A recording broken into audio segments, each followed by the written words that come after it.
Hello friends, how are you all? Hope so you are doing well in your studies and doing great in your life. So आप सबके comments आ रहे थे दीदी GK GS के लिए strategy video लेके आओ, आप कैसे प्रिपेयर कर रहे हो, कहाँ से कर रहे हो, resources and everything. So on your heavy demand आज फाइनली जीके जीएस की वीडियो आ गई है. इस वीडियो में हम डिस्कस करेंगे मैं जीके जीएस कैसे प्रिपेयर कर रही हूँ, रिसोर्सेज क्या फॉलो कर रही हूँ. मॉक्स में आप लोगों के अकॉर्डिंग मेरा स्कोर थोड़ा ज़्यादा अच्छा तो नहीं है, बट स्टिल एक आप लोगों के अकॉर्डिंग थोड़ा डिसेंट स्कोर बन जाता है मेरा जीएस में. तो वो डिस्कस करेंगे. सबसे ज़्यादा कमेंट्स आ रहे थे कि इतने मैंने अपनी प्रिपरेशन अक्टूबर 2025 में स्टार्ट की थी, तो इतने कम टाइम में आपने कैसे प्रिपेयर किया है एंड स्कोर कैसे अच्छा आ रहा है, इस सब के बारे में आज हम डिस्कस करेंगे. And first of all sorry, क्योंकि काफ़ी टाइम से आप लोगों की डिमांड आ रही थी एंड ऐसा नहीं है मैंने कमेंट्स नहीं देखी, मैं आप लोगों की सब कमेंट्स देख रही हूँ. But due to some reasons मैं वीडियो जल्दी नहीं लेके आ पाई, इसमें थोड़ा डिले हो गया. And secondly I will say thank you कि आप लोगों ने इतना पेशेंस रखा. सबसे पहले तो मैं आप लोगों के कुछ डाउट्स क्लियर करना चाहती हूँ. कमेंट्स में काफ़ी बार पूछा जाता है कि दीदी आपकी प्रिपरेशन आपने कब स्टार्ट की थी. तो मैंने अपनी प्रिपरेशन अक्टूबर 2025 में स्टार्ट की थी, एसएससी सिविल की प्रिपरेशन. देन दूसरी चीज़ पूछी जाती है दीदी आपकी ग्रेजुएशन कंप्लीट हो चुकी है, नहीं हुई है, अगर नहीं हुई है तो कौन से सब्जेक्ट से कर रहे हो. ग्रेजुएशन अभी मेरी कंप्लीट हुई नहीं है. मैंने ग्रेजुएशन में एडमिशन लिया था जुलाई 2024 में, और मेरी ग्रेजुएशन कंप्लीट होगी जुलाई 2027 में, मतलब नेक्स्ट ईयर मेरी ग्रेजुएशन कंप्लीट हो जाएगी. अभी रिसेंट मैंने ग्रेजुएशन के फाइनल ईयर में एडमिशन लिया है. अभी मैं कर रही हूँ BSc physical science with physics, mathematics and computer science in major subjects. And मैंने अपनी प्रिपरेशन स्टार्ट की थी, उस टाइम मैं सेकेंड ईयर में थी. एंड एक चीज़ और पूछी जाती है बहुत कि आपकी एज क्या है. मेरी एज है 19. आप एक आइडिया लगा सकते थी 2024 में जिसकी 12th पास आउट हुई है, तो उसकी एज 2026 में 2 साल बाद ऑफकोर्स 19 की होगी. तो I am 19 years old. Without wasting any time start करते हैं आज की वीडियो. तो इस वीडियो में हम सबसे पहले डिस्कस करेंगे जीके जीएस के लिए मैं अपने रिसोर्सेज क्या फॉलो कर रही हूँ. सेकेंड थिंग जो मेन इंपॉर्टेंट थिंग है करंट अफेयर्स, उसके रिगार्डिंग भी आज हम इस वीडियो में बात करेंगे. एंड एक मेन थिंग कि बिना जीएस आते हुए और बिना तुक्के लगाए आप जीएस में अच्छा स्कोर कैसे करें. थोड़ा यूनिक और थोड़ा इंटरेस्टिंग है, बट बहुत प्रैक्टिकल मेथड है.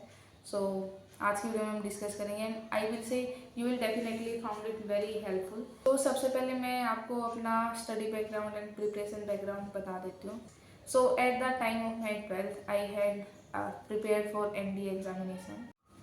एंड उस टाइम पे मैंने अपना जियोग्राफी वाला पोर्शन है उसको काफ़ी अच्छी तरह कंप्लीट कर लिया था. Then being a student then being a student with science background, science वाले सब्जेक्ट्स के लिए मुझे एज सच कोई नीड फील नहीं होती है कि मैं स्पेसिफिकली जाके उन सब्जेक्ट्स को रिवाइज करूँ, उन टॉपिक्स उन सब्जेक्ट्स के टॉपिक को जाके रिवाइज करूँ.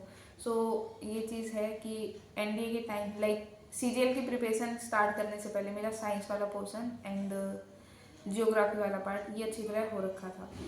उस टाइम पे मैंने इकोनॉमिक्स बिल्कुल छोड़ दी थी, बिल्कुल भी हाथ नहीं लगाया था इकोनॉमिक्स को. देन पॉलिटी में भी ये था एनडीए में पॉलिटी की वेटेज हमारे टाइम पे कम रहती थी, तो उसको भी मैंने ऑलमोस्ट स्किप कर रखा था. बट ये था कि एक बेसिक कर रखा था पॉलिटी का, तो उससे इतना ही था पॉलिटी के लिए. एंड हिस्ट्री मैंने की थी, मतलब कंप्लीट नहीं की थी, उसमें जो स्पेसिफिक टॉपिक्स होते हैं स्पेसिफिक पोर्शन वो किया था. बट वही बात है यार, हिस्ट्री चाहे आप कितनी ही बार कर लो आपको अच्छी तरह आ ही नहीं सकती. मुझे तो भाई देखो आज तक हिस्ट्री कभी ये नहीं हुआ कि मैं ये बोल सकूँ हाँ भाई मुझे हिस्ट्री आती है. एंड आपका हिस्ट्री में कैसा एक्सपीरियंस है कमेंट सेक्शन में ज़रूर बताएं, क्योंकि मुझे लगता है कि पता नहीं ये प्रॉब्लम मेरे साथ है या सबके साथ है कि हिस्ट्री याद नहीं होती रहती. ऐसी बात नहीं है कि फैक्ट्स वगैरह याद नहीं होते, हो जाते हैं, बट थोड़ा सा टाइम आप गैप कर दोगे ना रिवीजन के टाइम, तो उसी टाइम फिर ब्लैंक हो जाते हैं. सीरियल की प्रिपरेशन स्टार्ट करने से पहले मेरा जियोग्राफी वाला पार्ट एंड साइंस वाले सब्जेक्ट थे वो कवर हो रखे थे. मेन थिंग आप लोगों को पता ही होगा कि एसएससी सीरियल में जो जीके का पोर्शन होता है उसमें कौन से सब्जेक्ट से कितना कितना पूछा जाता है. करंट अफेयर वाला पार्ट तो है भाई जहाँ से मैक्सिमम पूछा जाता है. उसके बाद जो हमारे फिक्स सब्जेक्ट्स हैं history, geography, science and everything, तो वहाँ सबसे ज़्यादा अगर वेटेज देखी जाए लाइक ये कि साइंस वाले सब्जेक्ट्स हैं वो तो आप लोगों को पता ही है बहुत ही कम पूछे जाते हैं, और अगर पूछे भी जाते हैं तो किस लेवल के पूछे जाते हैं, बहुत इजी लेवल के पूछे जाते हैं, या बहुत ठीक है, मतलब इतना ज़्यादा आपको स्पेसिफिकली उसके लिए प्रिपेयर करने की ज़रूरत नहीं है अगर साइंस वाले बैकग्राउंड से हो तो। लाइक उनकी तो मुझे ये लगा लो अक्टूबर 2025 के बाद मैंने बस कंप्लीट रिवीजन साइंस वाले सब्जेक्ट्स की एक ही बार की थी, क्योंकि यार इतना लाइक मेरे को नीड फील नहीं हुई। दूसरी चीज़, अगर बाकी सब्जेक्ट्स देखे जाएँ तो सबसे ज़्यादा आपकी वेटेज आएगी हिस्ट्री और पॉलिटी से। हिस्ट्री और पॉलिटी की लाइक एक फिक्स तो नहीं है कितने क्वेश्चंस आएंगे, बट ये है कि हिस्ट्री और पॉलिटिकल साइंस में कंपटीशन लगा रहता है, कभी हिस्ट्री से एक क्वेश्चन ज़्यादा आ गया, कभी पॉलिटी से ज़्यादा आ गया। तो ये दो सब्जेक्ट्स तो आपको ऐसे हैं कि अच्छी तरह करने पड़ेंगे। मोस्टली तो ये होता है कि जो पॉलिटी वाला सेक्शन है उससे थोड़े लाइक हायर वेटेज रहती है, तो पॉलिटी वाला सब्जेक्ट तो ये है कि भाई आपको बहुत अच्छी तरह रगड़ डालना है। देन उसके बाद अगर हम बात करें जियोग्राफी और इकोनॉमिक्स की, आजकल का लाइक जो अभी रिसेंट का मैं ट्रेंड देखूँ एसएससी सीजीएल का, तो सीजीएल में इकोनॉमिक्स की वेटेज है वो धीरे धीरे बढ़ती ही जा रही है। तो लाइक आपको इकोनॉमिक्स वाला पार्ट अब अच्छी तरह प्रिपेयर करना पड़ेगा अगर आप लाइक अपकमिंग एसएससी 2026 को टारगेट कर रहे हैं, 2027 या अपकमिंग एसएससी एग्जाम्स कर रहे हैं, तो इकोनॉमिक्स को आप थोड़ा नेगलेक्ट नहीं कर सकते। इकोनॉमिक्स आपको अच्छी तरह करनी पड़ेगी, उसकी वेटेज इंक्रीज हो रही है। उसके बाद रही बात, लाइक मैंने आपको बताया कि जियोग्राफी मैंने अपना एनडीए के टाइम पे अच्छी तरह प्रिपेयर कर ली थी, और आपको पता ही है जियोग्राफी की वेटेज भी थोड़ी कम आ रही है सीजीएल में। नहीं है कि भाई आप एक बार कर लिया आपको तो आप उसको फिर छोड़ दोगे। लाइक साइंस सब्जेक्ट का तो ये कि लाइक आप स्टार्टिंग से ही मैं पढ़ती आ रही थी, बैकग्राउंड ही साइंस वाला था तो उससे, बट जियोग्राफी का लाइक ह्यूमैनिटीज़ वाला बैकग्राउंड नहीं था मेरा, तो जियोग्राफी के लिए उस टाइम पे मेरे को बहुत एफर्ट्स लगाने पड़े थे। बट वो एफर्ट्स मुझे लगता है कि आज मैं बहुत कॉन्फिडेंटली ये बोल पाऊँगी कि भाई मुझे जियोग्राफी अच्छी तरह आती है। जियोग्राफी आती है इसका मतलब ये नहीं है कि भाई मेरे को सब आता है, अच्छी तरह आती है, मतलब फिजिकल जियोग्राफी अच्छी तरह आती है, इंडियन जियोग्राफी अच्छी तरह आती है, बट जो ये मैपिंग वगैरह लाइक वहाँ तो मुझे भी थोड़ा थोड़ा तो खैर वहाँ वो चीज़ मेरी अभी वीक है। बट स्टिल ये है कि लाइक जो मेजर पोर्शन होता है जियोग्राफी का उसके लिए मैं बोल सकती हूँ हाँ मुझे जियोग्राफी अच्छी तरह आती है। बट वही बात है यार सीजीएल में उसकी वेटेज कम रहते हैं। अब बात आती है रिसोर्सेज की। रिसोर्सेज के लिए मैं क्या फॉलो कर रही हूँ जीके जीएस वगैरह के लिए, तो साइंस वाला पार्ट तो भाई उसका तो अलग निकाल दो, वो तो मैं जीएस वाले पार्ट में थोड़ा साइड ही रखती हूँ। अब मेन बात आती है history, politics, economics and geography की। जियोग्राफी की लाइक मैंने नोट्स बना रखे थे अपने एनडी टाइम के, तो वो रिवाइज कर लेती हूँ। अब मेनली अगर मैं बात करूँ तो सब्जेक्ट्स बचे जीके जीएस में हिस्ट्री, पॉलिटिक्स एंड इकोनॉमिक्स। इनके लिए मैं फेटमैन बुक रिवाइज कर रही हूँ, मतलब फेटमैन बुक से ही मैंने अपना कंप्लीट किया है इसको, एंड फेटमैन बुक से ही मैं अब उनको रिवाइज कर रही हूँ। दूसरी थिंग लाइक जो जियोग्राफी वाला पार्ट है उसको भी लाइक वैसे तो नोट्स बना रखे हैं मैंने, बट स्टिल ये है कि कुछ कुछ पॉइंट्स हैं जो फेटमैन वाली बुक में एक्स्ट्रा है, तो मैं फेटमैन वाली बुक से भी रिवाइज कर डालती हूँ जियोग्राफी को। एक डाउट आप लोगों का ये भी आता है कि दीदी जीके जीएस के लिए आपने कोई पेड बैच ले रखा था या आप स्पेसिफिकली किसी टीचर को फॉलो कर रहे हो, तो वो देखो पेड बैच मैं बता रही हूँ, मैंने जैसे प्रिपरेशन स्टार्ट की थी तो उस टाइम मैंने career will say Rakesh Yadav sir का मैथ का बैच लिया था, साथ में फिर पीयूष सर का रीजनिंग बैच था, तो वो दोनों मेरे को परचेज करने थे। उस टाइम लाइक मेरे को ये फाइनल नहीं था कि जीके जीएस एंड इंग्लिश कहाँ से करने हैं, तो उनके लाइक वैसे तो स्पेसिफिक अलग अलग बैच थे सब्जेक्ट वाइज, बट उनका कंबाइन करके सब बैच बन रहा था एसएससी प्रथम बैच से। सो फिर मेरे को ये था भाई उस टाइम मैं भी बिगनर थी, मैंने वहाँ से बैच ले लिया था। वहाँ पे लाइक जीके जीएस करवा रहे थे Abhishek sir and their team, but अब प्रॉब्लम क्या आई कि लाइक मैंने स्टार्टिंग में उनकी क्लासेस लगाई थी, बट प्रॉब्लम ये थी कि उनकी जो क्लास नोट्स होते थे वो पढ़ाते थे एंड क्लास पीएनजीज वगैरह होती थी नोट्स की, वो मोस्टली हिंदी में रहता था। हिंदी समझना लाइक इंग्लिश बैकग्राउंड से है मेरा, लाइक इंग्लिश मीडियम से रही हूँ मैं, तो हिंदी बैकग्राउंड लाइक वो हिंदी वाली लैंग्वेज समझना, आप समझ सकते हो भाई हिस्ट्री में, इकोनॉमिक्स में एंड लाइक जियोग्राफी वगैरह में कैसी कैसी वर्ड्स रहते हैं, तो उसके लिए फिर मैंने सूट नहीं हुआ मुझे, फिर मैंने वो चीज़ छोड़ दी थी। वहाँ से मैंने अपना मैथ का एंड रीजनिंग का और इंग्लिश का जयदीप सर से कंप्लीट कर लिया था। फिर रही बात लाइक जीएस वाला पार्ट तो रहता है, लाइक स्टार्टिंग में जब मैंने प्रिपरेशन स्टार्ट की थी अक्टूबर 2025 से, तो उस टाइम लाइक मेरा फोकस 3 सब्जेक्ट्स पे था, मैथ, रीजनिंग एंड इंग्लिश पे, क्योंकि जीएस का उस टाइम फाइनल नहीं हो पाया था, फिर उस टाइम वो कर रही थी। फिर लाइक जैसे मैंने लाइब्रेरी वगैरह जाना स्टार्ट किया तो मैंने देखा लाइक फैटमैन के लिए बच्चों में बहुत क्रेज था। मैंने फैटमैन वाली बुक ली, तो फिर उस टाइम मैंने फैटमैन वाली बुक ली थी एंड लाइक फिर कंटेंट काफ़ी अच्छा लगा मुझे, तो मैंने वहाँ से अपनी प्रिपरेशन करना स्टार्ट कर दी। एंड एक डाउट ये भी था कि अगर आप फैटमैन बुक से कर रहे हो तो क्या आप परमार सर का पेड बैच ले रखा है? नहीं, मैंने परमार सर का अभी कोई बैच पेड नहीं ले रखा है। हाँ, ये लाइक हिस्ट्री में तो वही है, आप अगर फैटमैन डायरेक्टली करोगे तो भी हो जाएगा। हिस्ट्री तो देखो ये है कि इतना खास समझने की जरूरत उसमें पड़ी मतलब है नहीं, वही है रिपीटेड कह रही, वही है फिक्स चीज़ें, ऐसे ऐसे हुआ था, यही है वो। आप क्लास में जाके देखो या डायरेक्ट बुक से पढ़ो तो उतना ही कंटेंट आपको दोनों वे में जाएगा इक्वली। तो हिस्ट्री के लिए मैंने अभी तक मैं ये बोलूँगी मैंने यूट्यूब से भी हिस्ट्री के लिए क्लासेस नहीं लगाई हैं, फैटमैन से किया है, वहाँ से हो जाता है। अब अगर बात करें इकोनॉमिक्स की, इकोनॉमिक्स मेरे लिए जैसे मैंने बताया था हिंदी में मैंने बिल्कुल नेगलेक्ट कर रखा था। एंड उसके बाद लाइक 10th के बाद मैंने कभी इकोनॉमिक्स पढ़ी ही नहीं थी। एंड जो एसएससी सीरियल में इकोनॉमिक्स पूछे जाते हो काफ़ी अच्छे लेवल की रहती है, काफ़ी लाइक ग्राफ्स वगैरह एंड चीज़ें, तो वो कंसेप्ट स्टार्टिंग में इकोनॉमिक्स करने में मुझे बहुत प्रॉब्लम आई है। एंड इवन मैं आपको ये बोलूँगी अभी तक मैं ये नहीं बोलूँगी मेरी इकोनॉमिक्स अच्छी लेवल की है या मुझे इकोनॉमिक्स आती है। बहुत इकोनॉमिक्स के ऐसे क्वेश्चंस होते हैं जो अटक जाती हूँ मैं, जहाँ पे स्टक हो जाती हूँ या फिर जो गलत हो जाते हैं अटेम्प्ट करते हो। बट ये है कि मैंने एक बार इकोनॉमिक्स मैंने अभी तक सिर्फ एक बार किया एंड कंप्लीट किया, रिवीजन तो भी उसकी हुई नहीं है, कंप्लीट ही किया मैंने इकोनॉमिक्स। तो वो लाइक स्टार्टिंग में मैंने सोचा तो ये था इकोनॉमिक्स की फैटमैन बुक से ही लगाऊं, बट फैटमैन बुक से डायरेक्ट करने में लाइक उसमें कंसेप्ट वगैरह थे काफ़ी कुछ अच्छे लेवल के, तो वो मेरे को डायरेक्ट समझ नहीं आए। फिर मैंने इकोनॉमिक्स के लिए यूट्यूब पे परमार सर की जो बम शॉट्स वाली मैराथन्स है इकोनॉमिक्स वहाँ से कंप्लीट की। वहाँ से करने के बाद फिर मैंने फैटमैन बुक से उसको कंप्लीट किया है, तो इकोनॉमिक्स मैंने ऐसे कंप्लीट की थी।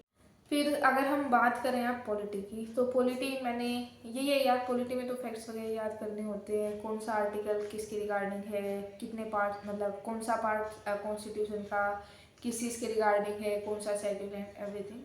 बट स्टिल कुछ चीज़ें होती है जो आप डायरेक्टली बुक से नहीं कर पाते हो। तो पॉलिटी के भी लाइक लेक्चर वगैरह नहीं देखे मैंने इतने खास। हाँ, जब स्टार्ट की थी ना पॉलिटी, तब मैंने स्टार्टिंग में एक क्लास देखी थी वाईटी से परमार सर की, वो बम शॉट वाली। एंड बस उसके बाद फिर मैंने अपना डायरेक्ट बुक से ही कंप्लीट किया था। भाई हो जाता है बुक से, आप डायरेक्ट आप करके देखना। आप फैटमैन वाली बुक के लाइक जो जो सब्जेक्ट्स में फैटमैन वाली बुक से लाइक रिवाइज करने वो हैं history, polity, economics and geography. दूसरी बात जो स्टैटिक जीके वाला पोर्शन है उस पर हम बाद में डिस्कस करेंगे, पहले इन 4 सब्जेक्ट्स की डिस्कस कर लेते हैं मेनली। तो फैटमैन वाली बुक से मैंने ये सब्जेक्ट्स, इकोनॉमिक्स तो मैंने बताया बस एक बार कवर किया, उसकी रिवीजन अभी तक हुई नहीं है। हिस्ट्री मैंने 2 से लेकर 3 बार रिवाइज कर चुकी हूँ फैटमैन बुक से। बट यार हिस्ट्री में क्या होता है, अब जैसे ही आपको ये आता है कि हाँ भाई हिस्ट्री वाला सब्जेक्ट है मेरा कंप्लीट हो गई है इसकी रिवीजन, अब थोड़ा गैप हो जाएगा, इसलिए मैं दूसरा सब्जेक्ट पे जंप कर जाता हूँ। तो आप दूसरे सब्जेक्ट पे जंप पढ़ते हो ना, तब तक तो हिस्ट्री ठीक है आपको लगेगा आती है, बट जैसे ही आप दूसरे सब्जेक्ट पे जाके जंप करते हो ना, मतलब मैं पहले तो मेरी ही बता दूँ मेरे को होता है, जैसे मैं दूसरे सब्जेक्ट पे जाके जंप करती हूँ तो दूसरा सब्जेक्ट स्टार्ट किए 2 से लेके 3 दिन ही हुए होगा, मेरे को ये होता है भाई पहले वाला सब्जेक्ट बिल्कुल गायब है, हिस्ट्री बिल्कुल गायब। हिस्ट्री तो भाई मेरे को आज तक कभी अच्छी तरह याद हुई नहीं है, बट स्टिल ये है कि जो इम्पोर्टेंट थिंग है उस चीज़ को आप बार बार रिवाइज करते रहो। आप फ्री बैठे हो 5 मिनट बैठे हो, 10 मिनट का टाइम है भाई, फटाफट जो इम्पोर्टेंट टॉपिक है 1-2 हिस्ट्री के उसको निपटा डालो, ऐसे कर सकते हो। यही सेम चीज़ अगर मैं आपको पॉलिटी की बताऊँ तो रिसेंट ही हुआ है पॉलिटी का तो मेरे साथ। अभी मैंने 1 डेढ़ महीने पहले पॉलिटी स्टार्ट की थी, तो उस टाइम पे मैंने पॉलिटी को, ये था चल तो मेरी रही थी रिवीजन, बट उस टाइम मैंने रिवीजन को बहुत डीपली किया था एंड काफ़ी लाइक बहुत अच्छी तरह मैंने उस टाइम पॉलिटी को कवर कर रही थी। तो पॉलिटी को कवर कर रही थी उस टाइम, मेरे को लग रहा था हाँ भाई अब की बार पॉलिटी बहुत अच्छी तरह कवर कर रही है। लाइक ये था कि सब्जेक्ट उस टाइम जब कंप्लीट किया था ना तब भी इतना डीप नहीं गई थी, बट स्टिल क्या हुआ, सब्जेक्ट कंप्लीट हुआ तब तो ठीक है, बट बीच में मैंने क्या किया, सब्जेक्ट कंप्लीट होने के बाद मैंने 2 दिन का, सिर्फ 2 दिन के बाद ही मेरे को ये फील हुआ पॉलिटी बिल्कुल ही नहीं आ रही है। तब तक वो सब्जेक्ट रिवीजन में चल रहा था, तब तक ये था कि हाँ भाई अच्छी तरह आने लगेगा पॉलिटी, बट जैसे ही 2 दिन का गैप हुआ तो उसके बाद फिर ये हुआ कि भाई बिल्कुल साफ होता जा रहा है। फिर 2-3 दिन बाद मैंने क्या सोचा कि नेक्स्ट सब्जेक्ट पे जंप करने से पहले एक बार फटाफट पॉलिटी की दोबारा से रिवीजन लगा दे। दोबारा फास्ट रिवीजन लगाई। जिस दिन मैंने फास्ट रिवीजन लगाई उस दिन और उससे नेक्स्ट दिन मेरे को ये रहा, हाँ अब पॉलिटी बिल्कुल फाइनल है। बट फिर वही चीज़ यार बार बार भूल जाती हूँ। सबके साथ दिक्कत आ रही है, मेरे को पता है। तो ऐसी चीज़ नहीं है, अगर आपको ये लग रहा है कि मेरे को बहुत अच्छी तरह आता है, ऐसा नहीं है भाई। भूलती हूँ मैं, और बहुत ज़्यादा भूलती हूँ मैं। तो भाई मेन अगर देखा जाए तो जीएस का पार्ट तो यही है कि करते रहो, जितना रिवाइज आप कर सकते हो भाई करते रहो। हाँ, दूसरी चीज़, एक चीज़ और मैं आपको बताऊंगी, जैसे पॉलिटी एंड हिस्ट्री में आप लोग क्या कर सकते हो कि जो चीज़ मैंने खुद पर्सनली फॉलो किया अभी स्पेसिफिकली पॉलिटी के लिए, जैसे मैंने आपको बताया अभी मैं गैप किया 2 दिन का, फिर उसके बाद दोबारा भूल गई फास्ट रिवीजन करने के बाद भी। फिर मैंने डिसाइड किया कि पॉलिटी के शॉर्ट नोट्स बना लेती हूँ। एंड लिटरली भाई बहुत हेल्पफुल ये डिसीजन रहा मेरा। लाइक ये है कि आपको बिल्कुल स्पेसिफिकली ये सारे आर्टिकल्स लिखने की जरूरत नहीं है भाई। इतने आर्टिकल्स है, लिखते लिखते पागल हो जाओगे। फिर वो शॉर्ट नोट्स नहीं, फिर वो लॉन्ग नोट्स ही बनेंगे आपके। तो ऐसा नहीं करना है। एक स्पेसिफिकली लाइक इम्पोर्टेंट चीज़ें हैं, जैसे प्रेसिडेंट का कितने से लेके कितने आर्टिकल्स प्रेसिडेंट के हैं। देन जो आपके प्राइम मिनिस्टर हैं, काउंसिल ऑफ मिनिस्टर हैं, उनके इतने से लेके इतने आर्टिकल्स उनके हैं। सुप्रीम कोर्ट के आर्टिकल्स यहाँ इस रेंज से लेके इस रेंज तक है, हाई कोर्ट एंड एवरीथिंग। आप इस टाइप से शॉर्ट नोट्स बना सकते हो। फिर उसके बाद जब आपका जो ये बेसिक स्ट्रक्चर तैयार हो जाएगा भाई, आर्टिकल्स वगैरह कौन से पार्ट वाले किस किस उसमें है, फिर जो सेकेंड फेज आएगा शॉर्ट नोट्स का, उसमें आपको क्या करना है, जो इम्पोर्टेंट टॉपिक्स हैं जैसे प्रेसिडेंट की इम्पीचमेंट, उनके इलेक्शंस एंड ऑर्डिनेंस पावर कौन सा आर्टिकल में है, ऐसे ही साथ में गवर्नर का करना है। सुप्रीम कोर्ट के भी कुछ लाइक ये है ना स्पेसिफिक आर्टिकल्स जो बहुत इंपॉर्टेंट है, बहुत बार पूछे जाते हैं। जैसे ऐसा कौन सा आर्टिकल है जिससे सुप्रीम कोर्ट के लो हैं, मतलब सुप्रीम कोर्ट के डिसीजंस हाई कोर्ट्स पे बाउंड वगैरह होंगे, कौन सा आर्टिकल में बताया गया है, इस टाइप से। एमरजेंसी के आर्टिकल्स हो गए, मनी बिल के रिगार्डिंग, जॉइंट सिटिंग के रिगार्डिंग। तो इन सब आर्टिकल्स को आप अलग से नोट डाउन कर लेंगे। एंड जो आपका फिर थर्ड फेज होगा शॉर्ट नोट्स बनाने का, उसमें क्या करना है, तो उसमें आपको लाइक कुछ important concept and important facts होते हैं, आपको सिर्फ वो नोट डाउन करने हैं। जैसे प्रेसिडेंट के इलेक्शन में कौन कौन पार्टिसिपेट करता है, इम्पीचमेंट में कौन करता है, फिर वाइस प्रेसिडेंट के में ये अपोजिट हो जाता है, ऐसे नोट डाउन करना है। गवर्नर के केस में करना है। एंड जैसे money bill and finance bill, इनके रिगार्डिंग कुछ कुछ स्पेसिफिक 1-2 लाइंस लिखी गई हैं, फैक्ट्स मतलब फैक्ट्स लिखे गए हैं, आपको वो नोट डाउन करना है काफ़ी बार, क्योंकि उन money bill and finance bill वाला जो कंसेप्ट है उससे तो काफ़ी बार पूछे जाते हैं, जो स्पेसिफिकली डिफाइन थोड़े फैक्ट्स हैं उनसे, तो आप उनको नोट डाउन करें। एंड जैसे ये है कि इमरजेंसी के रिगार्डिंग आप कर सकते हैं। एंड इम्पोर्टेंट फैक्ट्स हो गए, जैसे आर्टिकल 20 एंड 21 को सस्पेंड नहीं कर सकते हैं इमरजेंसी के टाइम पे भी। तो जो एक ये स्पेसिफिक जो इम्पोर्टेंट फैक्ट्स हैं जो आपको लग रहा है कि बहुत बार पूछे जाते हैं या इम्पोर्टेंट है और आप उनको बार बार भूल जाते हो, तो वो चीज़ आपको थर्ड फेज में नोट डाउन करना है। तो इस टाइप से आपको शॉर्ट नोट्स बनाने हैं। एंड जो शॉर्ट नोट्स आप बना रहे हो उसमें ध्यान क्या रखना है कि नोट्स आपको प्रिसाइज वे में बनाने हैं। प्रिसाइज वे का ही मतलब ये नहीं है कि भाई बिल्कुल ही आप उसको प्रिसाइज वे में कर रहे हो, आपको समझ ही नहीं आ रहा है जब आप रिविजन करने बैठे हो। आपको इस टाइप से नोट्स बनाने हैं कि आप जब रिवाइज करने बैठो तो जिस फॉर्म में आपने लिखे है वो आपको अच्छी तरह समझ आ रहा है, कौन सी चीज़ कहाँ से लिंक होके कैसे आपने लिखी है, तो उस चीज़ का आपको ध्यान रखना है। अब रही बात सबसे important topic current affairs and strategy के। सो अगर करंट अफेयर्स की मैं बात करूँ तो करंट अफेयर मैंने आपको जैसे पहले भी बता रखा है, करंट अफेयर के लिए मैं फॉलो कर रही हूँ परमार सर की जो मंथली क्लासेस होती हैं सीए की। लाइक मैं उनका लेक्चर नहीं देखती हूँ, उनकी मंथली जो सीए की क्लासेस होती हैं उनकी टेलीग्राम से जाकर उनकी पीडीएफ डाउनलोड करके पीडीएफ से करती हूँ। लाइक ये मेरा पर्सनल एक्सपीरियंस बता रही हूँ, लाइक मैं पर्सनल रिव्यू दे रही हूँ कि जो चीज़ आप लेक्चर देख के कर रहे हो और वही चीज़ आप पीडीएफ से कर रहे हो तो पीडीएफ से आपका टाइम बचता है, वही लेक्चर में आपको थोड़ा ज़्यादा टाइम लगता है करने में।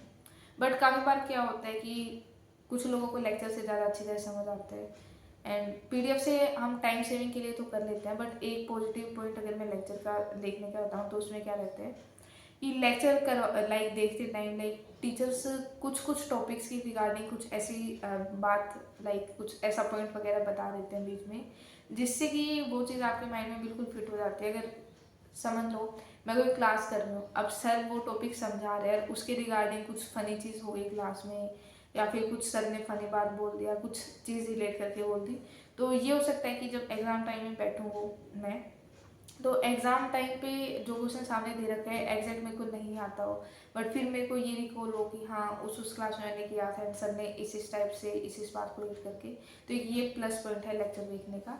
सीए का एक काफ़ी अच्छा क्वेश्चन रहता है सीरियल में, तो इसको स्किप करना बेवकूफ़ी ही होगी, प्योरली बेवकूफ़ी होगी ये, तो ये है। अब दूसरी चीज़ सीए में क्या प्रॉब्लम आती है, आप लोग क्या करते हो सीए करते टाइम एक बार आपने मंथली क्लासेज या जैसे भी आप फॉलो कर रहे हो, अब एक डाउट आप लोगों को ये भी आता है कि जो करंट अफेयर्स हैं वो आप डेली बेसिस पे कर रहे हो, मंथली कर रहे हो, कैसे कर रहे हो।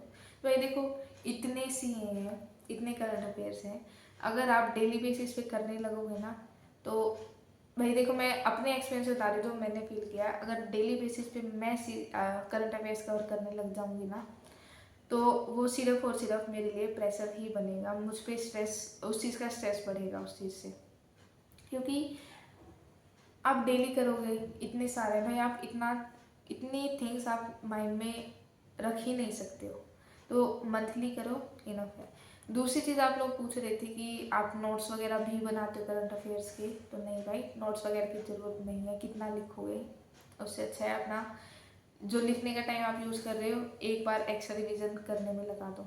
तो ये है कि आपको जब भी सी रिवाइज करना भाई आप जाओ पीडीएफ डाउनलोड करो, उससे रिवाइज कर लो, नोट्स वगैरह के झंझट में मत पड़ो करंट अफेयर्स के लिए। अब एक मिस्टेक्स जो आप लोग करते हो करंट अफेयर के लिए, वो क्या करते हो, करंट अफेयर एक मंथ के हैं वो आपने एक बार कर लिए, अब आपको ये नहीं पता आप उनको दोबारा रिवाइज कब करोगे, डायरेक्ट एग्जाम के टाइम पे करोगे या काफ़ी लंबे टाइम के बाद करोगे उस चीज़ का, वहाँ आप लोग गलती कर जाते हो। वो चीज़ है, अब मैं मेरा बताती हूँ मैं कैसे करती हूँ। सो जुलाई की करंट अफेयर वाली क्लास है वो मैंने अभी एक बार रिवाइज कर ली, उसको एक बार रिवाइज कर ली, इसका मतलब ये नहीं है कि अब मैं उसको कब रिवाइज करूँगी, मैं उसको विद इन या तो नेक्स्ट मंथ उसको मैं दोबारा रिवाइज करूँगी, नहीं तो नेक्स्ट टू नेक्स्ट मंथ मैं उसको कंफर्म रिवाइज करूँगी। अब जैसे जुलाई, अब मैं आपको बताती हूँ करना क्या है आपको, अगर आप अभी से लाइक इस चीज़ को फॉलो करोगे तो आपको क्या करना है, 2 स्टिकी नोट्स लेने हैं या 2 पेपर वगैरह जो आपको लेने हैं, एक पे आपको लिखना है जो आपके अपकमिंग मंथ्स हैं, जिसमें जैसे अभी अगस्त चल रहा है, इसमें मैं जुलाई वाले करंट अफेयर की क्लास है उसको करूँगी, इस टाइप से आपको एक लिस्ट उनकी बनानी है, जुलाई अगस्त सितंबर वगैरह, ऐसे जो भी करंट वाले लाइक जो भी रिसेंट वाले करंट अफेयर चलेंगे उनके, उसको चिपका लो एक साइड स्टडी टेबल पे। दूसरे स्टिकी नोट्स पे आपको क्या करना है, आपको लाइक 2026 से ही स्टार्ट कर लो, आपको जनवरी से स्टार्ट करना है, जनवरी फरवरी मार्च अप्रैल मई जून, मतलब अभी तक का, जुलाई तक, जुलाई के तो हो जाएंगे जून तक का, ठीक है। अब आपको ये लिख लिए, इसको स्टडी टेबल पे चिपका लो। अब जैसे आप अगस्त मंथ चल रहा है आपका, तो इसमें आप जैसे जुलाई वाले जो रिसेंट के करंट अफेयर है उसको रिवाइज करोगे, मेन तो आपको ये कि जो भी रिसेंट वाला चल रहा है सबसे पहले तो आपको वही रिवाइज करना है। दूसरा आपको क्या करना है, आपको अपने जो स्पेसिफिक मतलब आपके डेली टारगेट आप जैसे रख रहे हो उस हिसाब से 1 दिन या 2 दिन आप जिस हिसाब से आपकी कैपेसिटी है, आप क्या करो जीएस वाले पोर्शन में सीए को इंक्लूड करो, या एक्स्ट्रा टाइम अगर आप निकाल पा रहे हो, मतलब मेन तो यही है कि मैं बोलूँगी कि अगर आप आपके डेली टारगेट्स में ही जीएस वाले पोर्शन में बाकी सब्जेक्ट को थोड़ा साइड रख के सीए इंक्लूड कर लो, तो उसमें कोई भी नुकसान नहीं है आपका, तो आप ऐसे कर लेना। उसमें आपको दूसरा जो स्टिकी नोट्स है जुलाई वाले आपने इस मंथ की कर ली कंप्लीट, फिर आपको क्या करना है, आपको जाना है पैसिव करंट अफेयर्स पे, उसमें आप जाओ, सबसे पहले आप जनवरी से स्टार्ट कर लो, एक ऑर्गेनाइज वे में कर लो। ये है कि जनवरी वाले करंट अफेयर रिवाइज के आपको काफ़ी टाइम हो गया, फिर आप उठाओ आज मतलब अभी अगस्त के मंथ में जनवरी वाले करंट अफेयर, उनको रिवाइज कर डालो, 1 दिन 2 दिन 3 दिन आप जिस हिसाब से कंफर्टेबल हो उस हिसाब से। तो ये है कि करंट अफेयर आपको एक बार करके नहीं छोड़ देने हैं। तो ये है मेरी करंट अफेयर करने की स्ट्रेटेजी, जहाँ से लाइक ये है कि करंट अफेयर मेरे काफ़ी अच्छे रहे। करंट अफेयर वाला पार्ट लाइक आपको काफ़ी स्ट्रॉन्ग करना पड़ेगा, रखना पड़ेगा आपको स्ट्रॉन्ग। अब हम बात करेंगे स्टैटिक जीके की। स्टैटिक जीके में काफ़ी प्रॉब्लम फेस करते हैं, सभी करते हैं, तो उसका सोल्यूशन क्या है। देखो अगर मैं मेरी बताऊँ ना, आप लोगों को लगता होगा भाई आता है, नहीं आता भाई, स्टैटिक जीके ख़त्म है, ठीक है। ख़त्म है मतलब ये भी नहीं है भाई बिल्कुल जाता, बट मेन चीज़ कहने की ये है, जैसे आपके जो बेसिक टॉपिक हो गए national park, wild life sanctuary and ये म्यूजिकल डांसेस, इस टाइप से जो एक इम्पोर्टेंट टॉपिक्स हैं वो तो लाइक अच्छी तरह आपको करने पड़ेंगे, कर रखे हैं मैंने। बट आज तक मैंने जो ये घराने हैं, म्यूजिकल इंस्ट्रूमेंट्स हैं, आते तो क्या भाई मैंने इनको किया ही नहीं है अभी तक। लाइक मैंने एक बार ट्राई किया था इनको करने बट याद ही नहीं होते, फिर मैंने उनको अभी तक नहीं किया है। ये वाले टॉपिक्स मेरे बिल्कुल ज़ीरो हैं, बिल्कुल ज़ीरो, ठीक है। बट ये कि जो एक इम्पोर्टेंट पार्ट होता है स्ट्रेटेजी का वो मेरे को आता है, जैसे डांसेस हो गए, डैम्स हो गई, wild life sanctuary, Ramsar sites, UNESCO sites, ये चीज़ आपको करनी पड़ेंगी, ये इम्पोर्टेंट है। आप बताती हूँ मेन थिंग जो आपको आज तक नहीं बताया किसी ने। स्ट्रेटेजी के को आपको करना है करंट अफेयर से रिलेट करके। अब ये कैसे करना है, अब आपको क्या करना है, जैसे आप ये मंथली करंट अफेयर्स करेंगे, मंथली करंट अफेयर करते टाइम आपको साइड में एक नोटबुक रखनी है, डायरी रखनी है और साथ में पेन रखना है। अब आप जैसे रिवाइज कर रहे हो, कहीं किसी स्टेट में क्या है, कोई थर्मल प्लांट एस्टेब्लिश हुआ है, तो आप नोट डाउन कर लो thermal plants, topic 1 thermal plants.